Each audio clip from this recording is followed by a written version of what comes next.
ভারতের সাথে বাংলাদেশের যেই ভারতের একপাক্ষিক আগ্রাসন চলছে, এটাতে বাংলাদেশের একটা লাভ হয়েছে। সেটা হচ্ছে পুরো জাতি আমরা এক, দেশের প্রশ্নে দেশপ্রেমের জন্য আমরা এক জায়গায় চলে এসেছি। এটা হচ্ছে বাংলাদেশের লাভ। আর ভারতের কিছু মূর্খ ধর্মান্ধ যেসব এই যে বিজেপি আরএসএস যেগুলো আছে, শুভেন্দু অধিকারী সহ যারা এইসব করছে, ওদের তো বাথরুম করার পায়খানা নাই, কয়দিন হাগার জন্য গুও থাকবে না পেটের মধ্যে। কারণ খাইতে পাবে না তো গু কোত্থেকে আসবে? হাগারও দরকার হবে না, বাথরুমেরও দরকার হবে না। আমাদেরকে থ্রেট করা হচ্ছে, ট্রিটমেন্ট দিবে না, ওদের হোটেলে আমাদেরকে থাকতে দেবে না। আলহামদুলিল্লাহ, আমি খুব খুশি হয়েছি যে বাংলাদেশের মানুষ ওই দেশে ঘুরতে যাবে না। পাকিস্তানে ঘুরতে যাব, অনেক সুন্দর সুন্দর জায়গা আছে পাকিস্তানে। পোর্ট এন্ট্রি ভিসা নিয়ে যাবেন, এইখানে কোনো ভিসা টিসা লাগবে না, ঢুকে যাবেন, ঘুরে টুরে চলে যাবেন। পাকিস্তানের ভাইয়েরা আপনাদেরকে আদর আপ্যায়ন করবে। সো পাকিস্তান যাবেন। যারা ব্লগ করেন, বিভিন্ন ইন্ডিয়ান জামা কাপড় নিয়ে করতেন, কসমেটিক্স নিয়ে করতেন, পাকিস্তানের জামা কাপড়ের মান অনেক ভালো। বিভিন্ন প্রোডাক্ট, বিভিন্ন ইলেকট্রিক সামগ্রী আমরা পাকিস্তান থেকে আনবো, ইন্ডিয়া থেকে আনবো না। আমি বাংলাদেশের যারা কিনা বিজনেস করেন তাদের কাছে অনুরোধ থাকবে পাকিস্তানের সাথে সম্পর্ক আরো সুদৃঢ় করার। গ্যারান্টি দিলাম, এই বাংলাদেশের উপরে যদি কোনো বিদেশি আগ্রাসন, যে কোনো পৃথিবীর যেই দেশেরই আগ্রাসন আসুক, সবার আগে বাংলাদেশের মানুষের সাথে পাকিস্তান দাঁড়াবে। অতএব তাদের অর্থনৈতিক যে ভিত, সেটা মজবুত করার জন্য আমরা তাদের কাছ থেকে জিনিস কিনবো, আমাদের জিনিস তারা কিনবে। তাদের সাথে সাংস্কৃতিক, অর্থনৈতিক, রাজনৈতিক সব ধরনের একটা সম্পর্ক হইতে হবে। 1971 সাল ইজ গন। আমরা 71 সাল নিয়ে তাকাই না।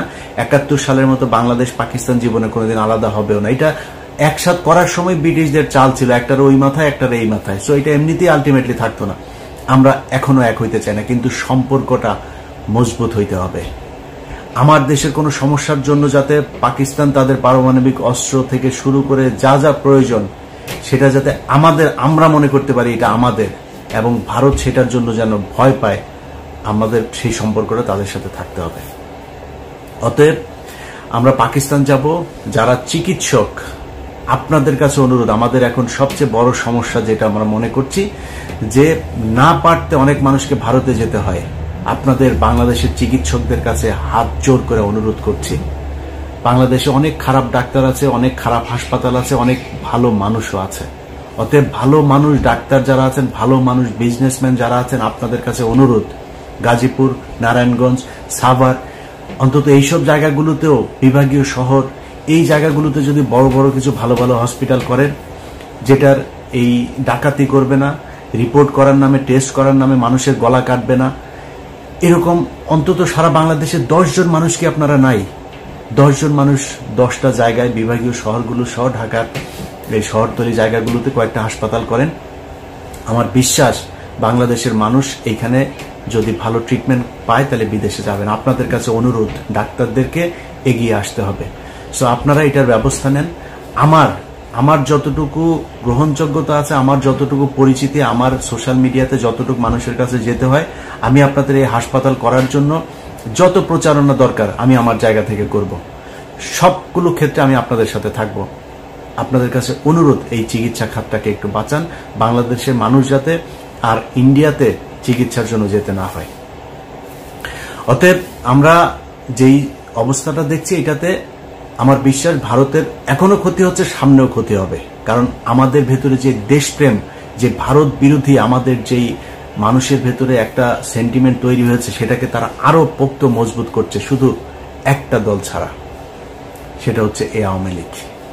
অতএব ওদের বাপের জন্ম হয়েছিল অবৈধভাবে, ওর বাপের ইয়েও হচ্ছে ইন্ডিয়ানরা, আর ওদের ভিতরে রক্তটাও ঢুকে আছে। ওইটা যত আওয়ামী লীগ যারা করে সবগুলি হচ্ছে গিয়া ওদের এই রক্ত হচ্ছে গিয়া, মানে ওরা সব জাউরা। এই জাউরাদেরকে কোনোদিন আপনি পাবেন না। এখনো পর্যন্ত তেনা পেঁচায়া পুচায়া ওদের গ্রুপগুলোতে, আমার আগের প্রোগ্রামটা করেছি না, সেখানে আমি তো ওদের গ্রুপের মধ্যে ছিলাম। সেখানে ওদের কাজ হচ্ছে বিভিন্ন ধরনের আপনার করা, এই যে বানানো, কি বলে, রিপোর্ট, এগুলোরে ওরা এই আমেরিকাতে, তারপর ইউরোপের বিভিন্ন দেশের বিভিন্ন গোয়েন্দা সংস্থার কাছে ওরা এগুলো পাঠাচ্ছে। সেখান থেকে নিজুম মজুমদার ওগুলি ইমেল অ্যাড্রেস দেয়, এই ইমেল অ্যাড্রেসে এইটা লিখে লিখে পাঠান, এইভাবে লিখে দিচ্ছে। তো লিখে তারপরে কি দিচ্ছে যে বাংলাদেশে হিন্দুদেরকে অনেক, আজকে 30 জনকে ধর্ষণ করেছে, কালকে 40 জনের বাড়িঘর ভাঙচুর করেছে, আজকে অমুক জনের ছবি দেয়, হিন্দু একজনের ছবি দেয় ধুতি টুতি পরা, এদেরকে এইভাবে আজকে ইন্ডিয়া পার হয়ে যেতে করছে। তো অন্যান্য দেশের গোয়েন্দা সংস্থা তারা তো আর মানে কচু খায় না, তাই না? তারা তো জানে, তারা তো তথ্য নিবে, তারা তদন্ত করবে, করে দেখবে না এগুলো কি হচ্ছে, এগুলো করছে। আমি বাংলাদেশের হিন্দুদের কাছে অনুরোধ করব, হিন্দুরা আসলে, আপনাদেরকে কোনো কিছু চাপ দিয়ে বলানো হচ্ছে না, আসলে আপনারা হিন্দুরা কেমন আছেন? আপনাদের উপরে আমাদের মুসলমানদের ধর্মীয় কারণে আসলেই কি আপনাদেরকে টর্চার করা হয়? আমি ইলিয়াস বললাম, যদি করা হয় প্লিজ আমাকে বলবেন, আমি আপনাকে লাইভে নিয়ে আসবো, সারা বাংলাদেশের মুসলমানদের কাছে বিচার চাইবে একজন হিন্দুকে কেন এভাবে টর্চার করা হয়। ইসলাম যদি কেউ প্রতিষ্ঠা করতেও চায়, জোর করে আপনার প্রতিষ্ঠা করা না, ইসলামের সৌন্দর্য দিয়েই আপনাকে আকৃষ্ট করা হবে। সো আপনার যদি মনে হয় যে আপনাকে মুসলমানরা টর্চার করে, আপনি আমাদের বলেন, আমরা আপনার পাশে দাঁড়াবো। আমি কথা দিচ্ছি, অনেক মানুষ হয়তো মনে করেন আমি খুব হিন্দু বিদ্বেষ। আরে ভাই, আপনার বিদ্বেষ দিয়ে আমি কি করব? বাংলার পৃথিবীর মধ্যে 180 কোটি 200 কোটি মুসলমান, এত মুসলমান দরকার নাই তো ভাই, বহুত মুসলমান আছে, মুসলমানরাই ইসলাম পালন করেন। আপনি হিন্দু কোন ধর্ম পালন করলেন আমার সমস্যা আছে না, আপনি আপনার ধর্ম করেন ভাই, আমি আমার ধর্ম করব। আমি আমার ধর্মের সৌন্দর্যটা, আপনার সাথে যদি ওইরকম সম্পর্ক হয় আমি বলবো যে ভাই আমার ধর্মটা এই, আপনার ভাল লাগলে আপনি ডিসিশন নিয়ে নেবেন আপনি কোন ধর্ম পালন করবেন। সো আপনাদেরকে জোর করে কেউ ধর্ম পালন করাইতে যাবে না, এবং ধর্মের কারণে বাংলাদেশে কোনোদিন কোনো হিন্দুর উপরেই করে না। যদি সত্যবাদী হয়ে থাকেন তাহলে স্বীকার করবেন এই বাংলাদেশে সবচাইতে বেশি নির্যাতন হিন্দুদের উপর করেছে আওয়ামী লীগ। অতএব সাধারণ হিন্দু আপনারা যারা আছেন, আপনাদেরকে বলবো আপনারা সারা দেশের সবাই মিলে একটা সমাবেশ করেন, ঢাকাতে একটা ডেট দেন, আপনারা ওই সমাবেশে আসেন, আপনাদের সাথে আমাদের লোকজনও থাকবে আপনাদের সাথে সংহতি জানানোর জন্য। সারা পৃথিবীকে আপনারা জানিয়ে দেন যে বাংলাদেশের হিন্দুরা আসলে কেমন আছে। তারা ভারতের বিভিন্ন গণমাধ্যম দিয়ে সবচাইতে স্পর্শকাতর একটা খবর, আমি সেটা করতে পারি নাই, সত্যতা যাচাই করতে পারি নাই, তাদের ওইখানে লেখালেখি হচ্ছে ডেইলি স্টারকে, ডেইলি স্টার যেহেতু ইংলিশ পত্রিকা, ওদের ওইখানে কিছু পত্রিকা নাকি তারা ছাপছে, যেটা তাদের ছাপাখানায় এটা করা হচ্ছে, যেটা বাংলাদেশে যেই কপিটা যাচ্ছে ওই কপিটা না, আলাদাভাবে তারা 100 করে কপি ছাপছে, যেই কপিগুলো পৃথিবীর বিভিন্ন জায়গায় দিচ্ছে। ওই কপিগুলোর ভেতরে তারা এই হিন্দুদের উপরে খুব টর্চার হচ্ছে, সব ঠিক থাকছে, এই দিকের পেজ ওই দিকের পেজ সব ঠিক রেখে শুধুমাত্র হিন্দুদের কিছু নিউজ, এই সংখ্যালঘুদের উপর নির্যাতনের কিছু নিউজ সেখানে ঢুকিয়ে দেওয়া হচ্ছে। ওই কপিটা তখন পাঠিয়ে দেওয়া হচ্ছে। এখন একটা ইংলিশ পত্রিকার যখন মূল কপি আপনাকে প্রিন্ট কপি যখন দেওয়া হবে, তখন তো একটা দেশ বিশ্বাস করবে, ও আচ্ছা ডেইলি স্টারের মতো পত্রিকা এটা বলেছে, তাহলে তো বোধহয় এটা সত্যই। এটা করা হচ্ছে। আমি মনে করি গোয়েন্দা সংস্থার এটা যাচাই করে দেখা উচিত। আমি লাস্ট প্রোগ্রামে যেই স্ক্রিনশট, ওইখানে অনেকের ফোন নাম্বার আছে। লেফটেন্যান্ট কর্নেল রেদওয়ানকে শুনলাম গ্রেপ্তার করা হয়েছে, জেড খান পান্না তাকে গ্রেপ্তার করা উচিত। যে ফোন নাম্বারগুলো, বাংলাদেশি ফোন নাম্বারগুলো যেখানে দেওয়া আছে, অনেকের ছবি অনেকের ভিডিও সেখানে প্রচার করা হয়েছে, আপনাদের উচিত তাদেরকে ধরে জিজ্ঞাসাবাদ করা। পরবর্তীতে আমরা 10 তারিখের একটা ষড়যন্ত্রের কথা 8 তারিখে প্রচার করেছিলাম, 30 তারিখেরটা 29 তারিখে প্রচার করেছিলাম। সামনে হয়তো এরকম অনেক কিছু হবে, সেটা আমি জানবো না, প্রচার হবে না, প্রকাশ পাবে না, তখন তারা একটা বিশৃঙ্খলা তৈরি করার চেষ্টা করবে। সো আমি মনে করি যে আপনাদের উচিত এই বিষয়গুলো খুব, গোয়েন্দা সংস্থার বিশেষ করে এই ব্যাপারে তৎপর হওয়া উচিত। তারা কি করছে, এই কারা কারা ছিল, এই নাম্বারগুলো কাদের কাদের, তাদেরকে ধরা উচিত। তো যাই হোক, আমরা অনেকের কাছেই শুনি যে বর্তমান সরকারের সময়ও আমরা অনেক সমালোচনা করছি। এই সমালোচনা কেন? আমি আমার কথা বলি আর কি, আমি আসলে কোন দলের কাছ থেকে সুবিধা পাওয়ার জন্য এই 5 বছর এত ঝুঁকি নিয়ে এত কিছু করি নাই। এখন আমি ধরেন ডক্টর আসিফ নজরুলের বিরুদ্ধে কথা বলেছি, আমি বিএনপির ফখরুলের বিরুদ্ধে কথা বলেছি। এখন আমি যদি বাংলাদেশে যাই, আমার কি করবেন? কি করবেন? আমারে মানে মেরে ফেলবেন? আমার জেলখানায় নিয়ে ঢুকাবেন না তো। আওয়ামী লীগের সময় তো এর চেয়ে ভয়ঙ্কর অবস্থা। আমি বাংলাদেশে যাওয়া মানে আমি ডেড, মানে শুধু মারা যাওয়াই অন্য জিনিস, মানে মারা যাওয়ার আগে যে আমার উপরে কত টর্চার চলতো সেটা আপনারা অনুমান করতে পারেন। ওই সময় ভাই কথা বলেছি, আর এখন আমার কি করবে বাংলাদেশে গেলে? কিসের জন্য কথা করতে হবে, আপনারা ভয় পাইতে হবে? সো আমি মনে করি ফখরুল ইসলাম কিছু কথা বলেছে, এই কথাগুলো বিএনপির কথা না, কারণ বিএনপির তারেক রহমানও এই কথা কোনোদিন বলে নাই, বিএনপির কোনো সাধারণ কর্মীও এই কথা কোনোদিন বলে নাই। সো এই মির্জা ফখরুল ইসলাম আলমগীরের অনেক কথাবার্তা, এগুলোকে ঠিক করতে হবে। ইসকনের ব্যাপারে নেটিজেনরা ফেসবুকে এশকে রাশেদ লিখেছেন, স্বৈরাচার ফ্যাসিস্ট দল আওয়ামী লীগ ও তার দোসররা যেভাবে দেশটাকে লুটে পুটে খাবলে খেয়েছে, দেশের জনগণ আর কবে বুঝবে সেই টাকা এখন লুটপাট হয় না বিধায় দেশের উন্নতি করা সম্ভব হচ্ছে, ঋণের জালে ডুবে থাকা দেশটাকে উদ্ধার করাও হচ্ছে। সাইফুল ইসলাম মারুফ লিখেছেন, 16 বছর তারা ঋণ করে উন্নয়নের মোলা ঝুলিয়ে বিদেশে পাচার করেছে, আর আমরা রক্তকে পানি করে ঘাম ঝরিয়ে ইনকাম করা ডলার দিয়ে সেই ঋণ পরিশোধ করছি।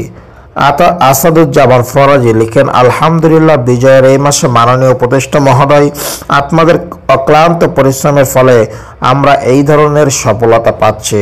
আত্মার প্রতি রইল বিজয়ের সশ্রদ্ধ সালাম। মোহাম্মদ আমজাদ হোসেন লিখেছেন, রিজার্ভে হাত না দিয়েও $5 বিলিয়ন ঋণ শোধ হয়ে গেল। ভারত দেখে নাও, আমরা আল্লাহকে বিশ্বাস করি, আমরা কোনো দেশের উপর পরোয়া করি না, সব বাঁধ ভেঙে কোমর খাড়া করে দাঁড়িয়ে যাবে ইনশাআল্লাহ বাংলাদেশ। ইয়াহিয়া আকন্দ লিখেছেন, তাহলে দেশ সঠিক পথে আছে, আগামীতে যে দল সবচেয়ে বেশি ভারত বিরোধী হবে সেই দল ক্ষমতায় যাবে ইনশাআল্লাহ। রাসেল আহমেদ লিখেছেন, আলহামদুলিল্লাহ, এমন সংবাদ শুনতে পেয়ে মনটা খুশিতে ভরে উঠল। নিশ্চয়ই ডক্টর ইউনূস স্যারের মাধ্যমেই এরপরে আফসোস লীগ বলবে আগেই ভালো ছিলাম। আসলে চার্টার দল খাটতে রাজি না। প্রিয় দর্শক শ্রোতা, ইতিমধ্যে আপনারা ডক্টর ইউনূস সরকারের যে অসাম্য যে সাফল্য শুনলেন, যে বিদেশি ঋণ তিনি পরিশোধ করতে সক্ষম হয়েছেন বাংলাদেশ থেকে, যে আল্লাহ তাআলা সেই রহমত দান করেছেন বাংলাদেশের উপরে, আলহামদুলিল্লাহ।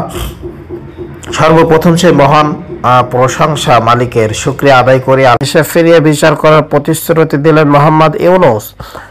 অন্তর্বর্তী সরকারের 100 দিন উপলক্ষে এদিন জাতির উদ্দেশ্যে ভাষণে প্রধান উপদেষ্টা ইউনূস ঘোষণা করেন, শুধু জুলাই আগস্ট হত্যাকাণ্ডই নয়, 15 বছরের সব অপকর্মের বিচার করব। শান্তিতে নোবেলজয়ী এই অর্থনীতিবিদ দাবি করছেন, এই 100 দিনেই দেশের অর্থনীতির নিম্নমুখী গতিকে নিয়ন্ত্রণ করে উন্নতির পথে আনতে পেরেছেন। ইউনূস বলেন, আমরা যখন কাজ শুরু করি দেশের অর্থনীতি ছিল বিপর্যস্ত, বৈদেশিক মুদ্রা রিজার্ভ তলানিতে আসার কথা। এই রিজার্ভ পরিস্থিতি এখন উন্নতির পথে। গত 3 মাসের রিজার্ভে কোনো রকম হাত না দিয়ে আমরা $200 কোটি বৈদেশিক ঋণ শোধ করেছি। জ্বালানি তেল আমদানি পুঞ্জীভূত বকেয়া পরিমাণ $47.8 কোটি থেকে কমিয়ে $16 কোটি আনতে পেরেছি।